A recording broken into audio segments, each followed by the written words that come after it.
Sa nakaraan nating kwento ay natapos tayo kung saan, hinamon ng Wolverine ang ating bida ng isang labanan sa kanilang dalawang pagitan, at kahit hindi pa tinatanggap ni Lin Yuan ang laban ay agad nang nagpasimula ang Wolverine sa pag-atake. Subalit sa kabilang banda naman, ang ating bida na pagtanto niya na maaaring niyang ikamatay kung sakaling tamaan siya ng sandata ng Blade Wolf, kaya naman kailangan niya itong mabilis na solusyonan. Gayunpaman, si Miss Ape na nasa kabilang tabi na nakikitang nasa panganib ang buhay ng ating bida, ay agad na itong mabilis nang tumugon sa pamamagitan ng malakas na pagbayo ng kanyang kamay sa lobo, at sa mga puntong ito ay bakas sa mukha ni Miss Ape na desidido na itong tuluyang paslangin ang Wolverine. Subalit sa bilis ng reaksyon ng Wolverine ay walang kahirap-hirap lang nitong iniwasan ang mapanirang atake ni Miss Ape, at bukod pa dyan, bagamat sobrang lakas ng atake ng Savage Ape ay hindi man lang dito natakot ang Wolverine bagkus tinawanan pa nito si Miss Ape, habang muli na namang naghahanda si Miss Ape ng sunod na pag-atake. Ngunit nang bitawan na ni Miss Ape ang kanyang atake ay madali lang naman itong inilagan ng lobo sa pangalawang pagkakataon, at higit sa lahat, dahil masyadong madaling basahin ang atake ni Miss Ape ay ngayon ay tuluyang nakumpirma ng lobo na hindi isang tao si Miss Ape, sa kadahilanang wala man lang itong kaalam-alam pagdating sa kasanayang pakikipaglaban ng tao, dahilan upang labis-labis ditong manggalaiti si Miss Ape sa lobo at hindi na ito nakapagpigil pa ng kanyang galit na halos umabot na sa sukdoan ang labis na pagkamuhi ni Miss Ape sa lobo, na para bang gusto na nitong tuluyang paslangin ang hangal na Wolverine.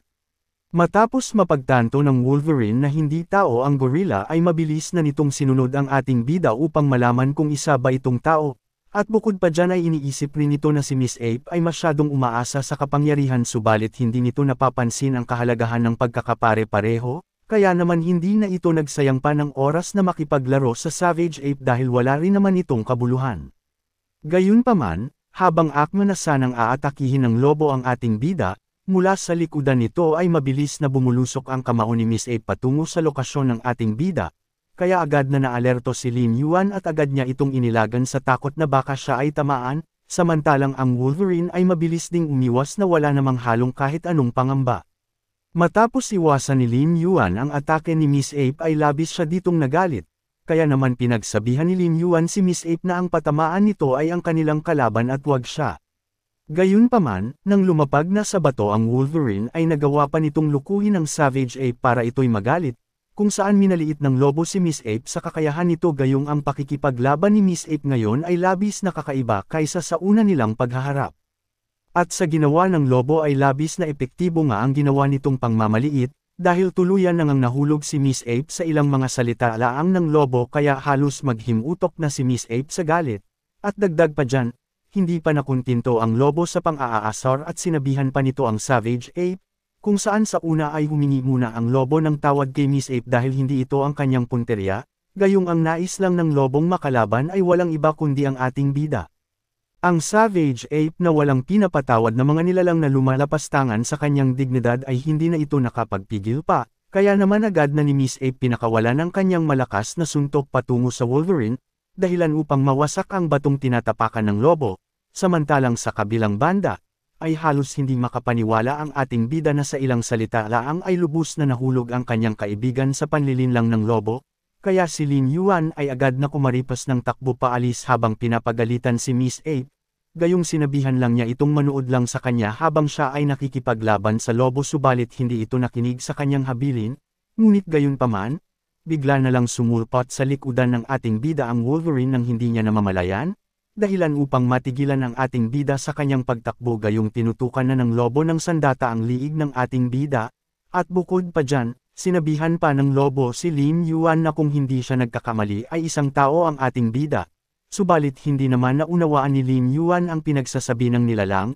kaya naman nagtatakang napatanong ang ating bida sa kanyang sarili, na kung ang tinutukoy ba ng lobo ay ang pangunahin niyang anyo bilang tao. Matapos ni Lin Yuan akalaing minamaliit ng lobo ang tao niyang anyo, sa una ay masayang lumingon ang ating bida sa Wolverine, habang sa isip niya ay sumuko na siya sa pagiging isang tao sa loob ng maraming taon. Matapos si Lin Yuan sumuko sa kanilang laban ng Wolverine sa taong katawan ay makikita sa mukha ng lobo ang labis na pagkamangha, gayong lubos itong hindi makapaniwalang kaya ng ating bida makapagpalit ng dalawang katawan ng walang kahirap-hirap, At bukod pa dyan ay napatanong rin ang Wolverine sa ating bida kung bakit ito tumangging makipaglaban sa taong katawan. At sa katanungan ng lobo ay hindi naman si Lin Yuan dito tumangging magpaliwanag, kung saan sa una ay tinanong muna ni Lin Yuan ang lobo na kung napamangha niya ba ito, at higit sa lahat sa dagdag na katanungan ng ating bida, na bakit naman niya pipiliing makipaglaban gamit ang taong anyo, gayong maaari naman niya itong daganan gamit ang kanyang malaking katawan. At bukod pa dyan ay malabong maging patas ang kanilang paglalaban ng lobo sa kadahilanang mayroon itong sandata, kaya naman magiging isang hangal lang ang ating bida kung lalabanan niya ang lobo na kayang hiwain ang Terrorsaur ng walang kahirap-hirap. Matapos ng ating bida bumalik sa orihinal nitong anyo, ay labis-labis ang Wolverine na namamangha sa biglaang pagbalik ng ating bida, at dagdag pa dito ay pinunapa ng lobo ang itsura ng ating bida gayong ang halimaw nitong anyo ay hindi bagay kay Lin Yuan. Samantala, natatawang sinabihan ni Lin Yuan ang lobo bilang sa maliit nitong anyo, gayong ang maliit nitong katawan bilang tao ay hindi bagay sa islang ito, sa kadahilanang napakaraming mapanganib na nilalang sa bawat sulok ng isla, kaya naman paniguradong ang lobo ay hindi rin dito makakapamuhay ng matagal gamit ang katawan nitong isang tao. Gayunpaman, hindi man lang dito natakot ang Wolverine sa mga pananakot na sinabi ni Lin Yuan, bagkus naghanda pa ang lobo sa muling pag-atake sa ating bida, at bago pa tuluyang muling umatake ang Wolverine sa ating bida ay sinabihan muna niya si Lin Yuan, na kaya gusto niyang makipaglaban sa taong katawan, ay dahil sa ang pakikipaglaban gamit ang espada ay nagmula sa mga tao at natatanging ang tao lang ang may kakayahang gumamit ng blade hanggang sa pinakadulo ng lakas ng sandata, kaya naman halos wala nang pakialam ang lobo sa kanyang paligid. Maya-maya pa, makalipas lang ang ilang sandali ay sinimulan na ng lobo umatake kung saan baka sa mukha nito ang labis na pagkaseryosong labanan ng ating bida, at sa una ay para mapantayan ng Wolverine ang laki ni Lin Yuan ay ginamit nito ang puno upang makapaghatid ng mga sugat sa kahit anong itaas na bahagi ng ating bida.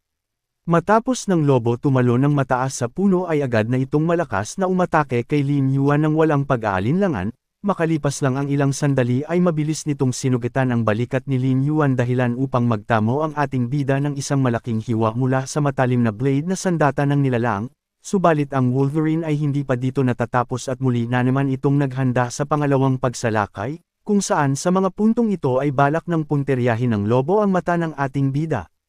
Matapos ng lobo ipaalam ang susunod niyang pupunteryahin ay agad na itong mabilis na sumugod patungo sa mata ni Lin Yuan. Sa una ay binalak pa sanang sanggain ng ating bida ang bilis na atake ng Wolverine, subalit mabilis naman itong napansin ng Wolverine, kaya naman ginawa lang nitong isang apakan ng maliit na kamay ng ating bida.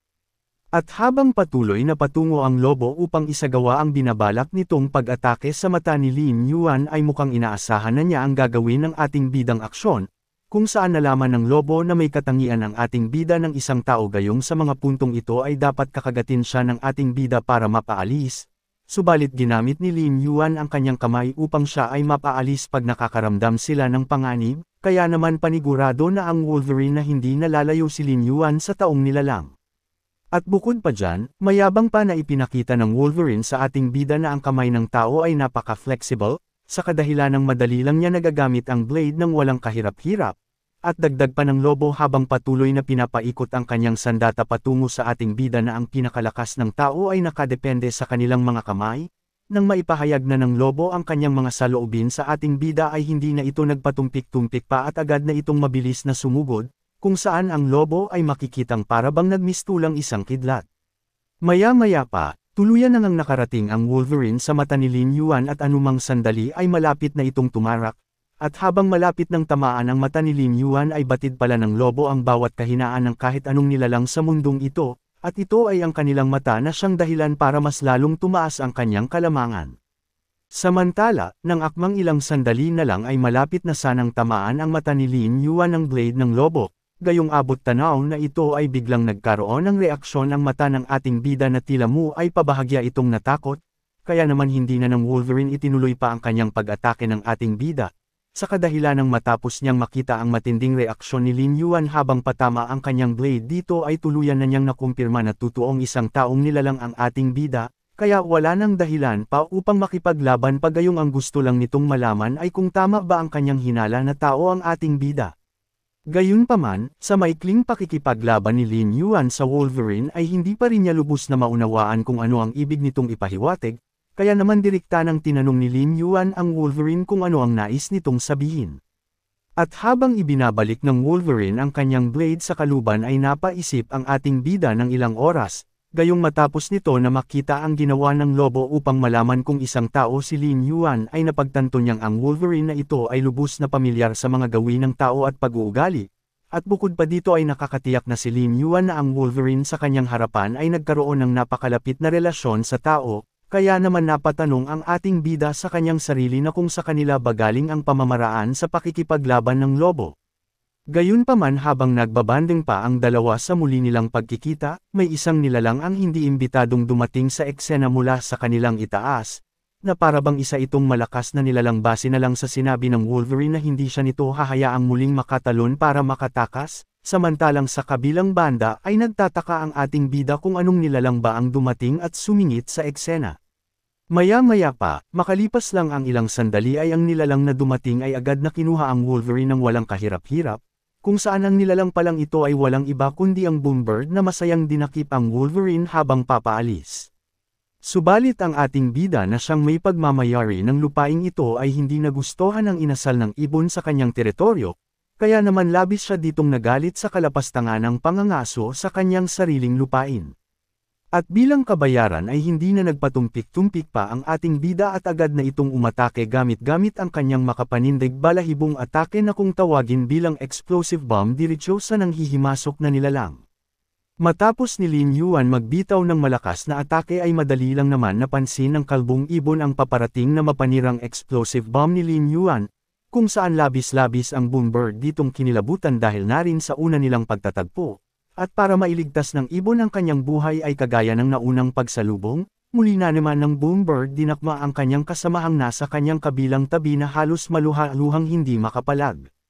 Gayunpaman, nang tuluyan na ngang tumama ang explosive bomb ng ating bida sa Wind Pterosaur ay bumandalang ito palayo sa kanilang direksyon, kaya naman labis ditong nagtaka ang ibon gayong hindi nito inaasahang hindi man lang ito nagdulot ng pinsala. Ngunit ang Wind Pterosaur naman na ginamit niyang pangsalag ay agad nang lumayo sa takot na baka maulit pa ang parehong kaganapan, subalit kahit nakaligtas na ang Boombird sa paunang pagbanda ng atake ni Lin Yuan ay hindi pa dito natatapos ang pangambang mararanasan ng ibon, sa kadahilan ng mula sa dikalayuan kung saan patungo ang explosive bomb ng ating bida sa isang palayong Wind Pterosaur ay naging dahilan ito upang bumalik ang atake ni Lin Yuan sa kalbong ibon. At bukod pa dyan dahil sa bilis ng pangyayari ay hindi na nito nagawa pang umilag, kaya naman buong-buo nitong sinalo ang malakas na atake ni Lin Yuan na nagdulot ng matinding pinsala sa katawan ng nilalang, hanggang sa halos mamilipot na ang ibon sa labis na sakit.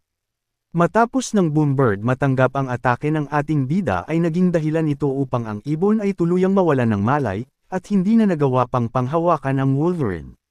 Samantala sa kabilang banda sa panig ng ating bida, dahil sa madali lang ni Lin Yuan na pabagsak ang ibon ay labis-labis sila ditong nagdiwang sa pagkapanalo gayong ikapangatlong beses na itong nagawang pabagsakin ng ating bida ng walang kahirap-hirap. Gayunpaman, hindi na ito pinagtuunan pa ng pansin ng ating bida dahil labis na interesado siya sa Wolverine, kaya naman sa pagkakataong ito ay naniniwala si Lin Yuan na maaari niyang maging kaanib ang Wolverine gayong nung mayroon na itong magandang pagkakataon para saktan siya ay hindi nito itinuloy, kaya sa tingin ni Lin Yuan ay gusto lang nito magsanay kasama siya, at bukod pa dyan dahil sa maraming kaalaman ng lobo pagdating sa usapang gawin ng mga tao ay labis-labis na nagalak ang ating bida, gayong sa oras na manalo sila sa ibon ay malaking maimbag ng Wolverine sa puntong muli silang makipaglaban sa mga carrion gecko. Kaya naman ayaw ni Lin Yuan sayangin ang pagkakataong ito na magkaroon ng malakas na kakampi sa kanyang tabi.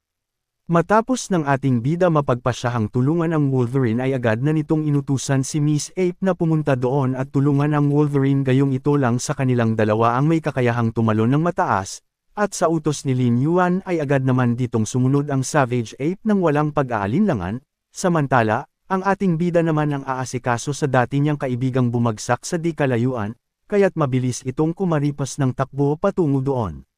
Subalit sa pagdating ni Lin Yuan sa kaganapang pinangyarihan ng malaking butas ay tanging ang bakas lang ang naiwan ng ibon, kaya naman agad na ni Lin Yuan itong hinanap sa paligid nagbabaka sakaling baka hindi pa tuluyang nakakalayo ang ibon gayong ang mga tagasunod nito ay nasa kanyang teritoryo pa.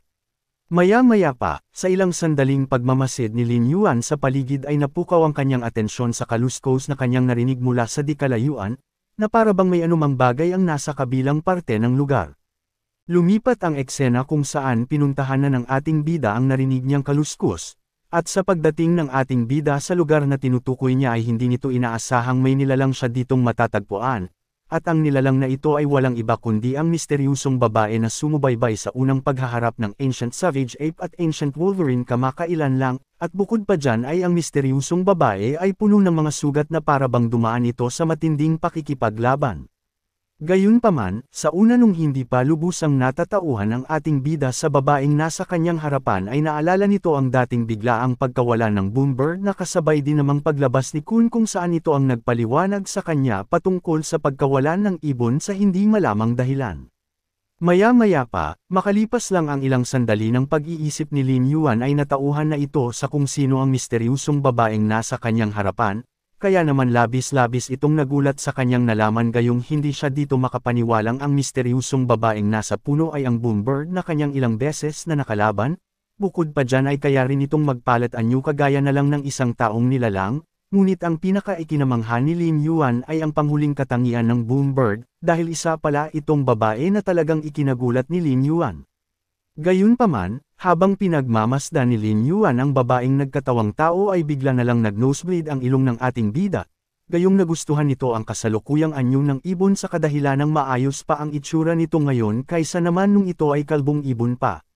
Subalit nang marinig ng babae ang pangbubula ng ating bida ay pinatigil nito ang ating bida, sa kadahilanang punong-puno na siya sa mga pinaggagawa ni Lin Yuan na paghadlang sa kanyang mga isinasagawang plano, kung saan sa una ay tinawag pa nito ang ating bida bilang pangit na dragon, sabay ipinaliwanag ng babae ang unang paglabag ni Lin Yuan, at ang una ay kinuha ng unggoy ang shape-shifting fruits, dahilan upang si Miss Ape ay maging tao at pagkatapos ng pagpapalit anyo ay nakatakas ito mula sa babae, ngunit kahit nakatakas na ang Savage Ape ay hinanap pa rin ito ng babae subalit nang makita na ng Boombird si Miss Ape ay iniligtas na ito ng ating bida.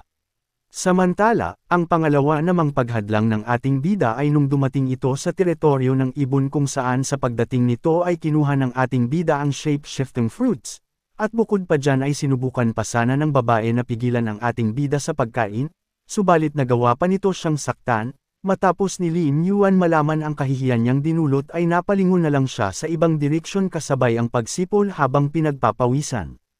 At para naman sa pangatlong kasalanan ng ating bida ay nung napagpasyahan ng ibon na kainin si Miss Ape para pagbayarin sa kinain nitong shape-shifting fruits, ngunit muli na namang dumating si Lin Yuan at hinadlangan nito ang plano ng malas nating ibon.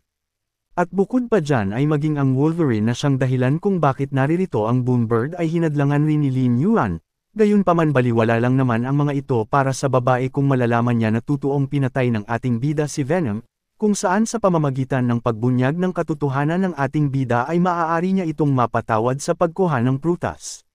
Matapos ng babae ipaalam ang kasalanan ni Lin Yuan ay pinagbantaan pa nito ang buhay ng ating bida, kung saan kapag itinuloy pa rin ng ating bida ang pagharang sa landas niya ay may mangyayari ditong masama. Ngunit sa pagbabante ng Boombird sa ating bida ay hindi man lang si Lin Yuan ditong natakot, bagkus ibinunyag pa ni Lin Yuan ang balak niya sanang gawin kung tuluyan na ang ibong namatay, at ito ay walang iba kundi binabalak na niya sana itong gawing inihaw para sa pangmamayang kanilang hapunan ni Miss Ape at Little Orange, dahilan kung bakit nagmamadali nagtungo ang ating bida sa Boombird upang tingnan ang kalagayan nito.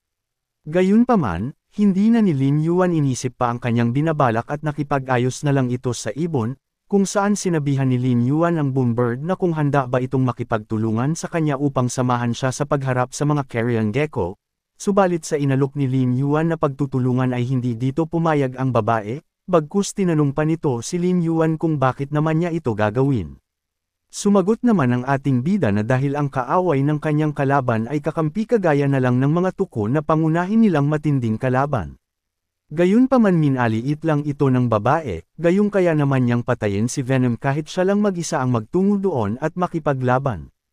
Matapos ng babae magbitaw ng salita ay pinagtawanan lang ito ng ating bida, Gayong sa kanyang pagkakaalam ay hindi nito nagawang manalo kay Venom at bukod pa dyan ang maraming balahibo nito ay pinagbubunot pa ng mga tuko, kaya naman labis-labis ditong nahiya ang babae. Gayunpaman, para sa ating bida ay madali lang naman itong maibabalik ng walang kahirap-hirap, gamit lang ang pinagmamalaking prutas ng ating bidang tinatawag bilang Monster Life Fruits ay madali lang nitong mapapanumbalik ang buhok ng Boombird na nalagas, samantala, hindi nagustuhan ng babae ang mga binitawang salita ni Lin Yuan kaya naman hindi na ito nakapagsalita ng ilang sandali.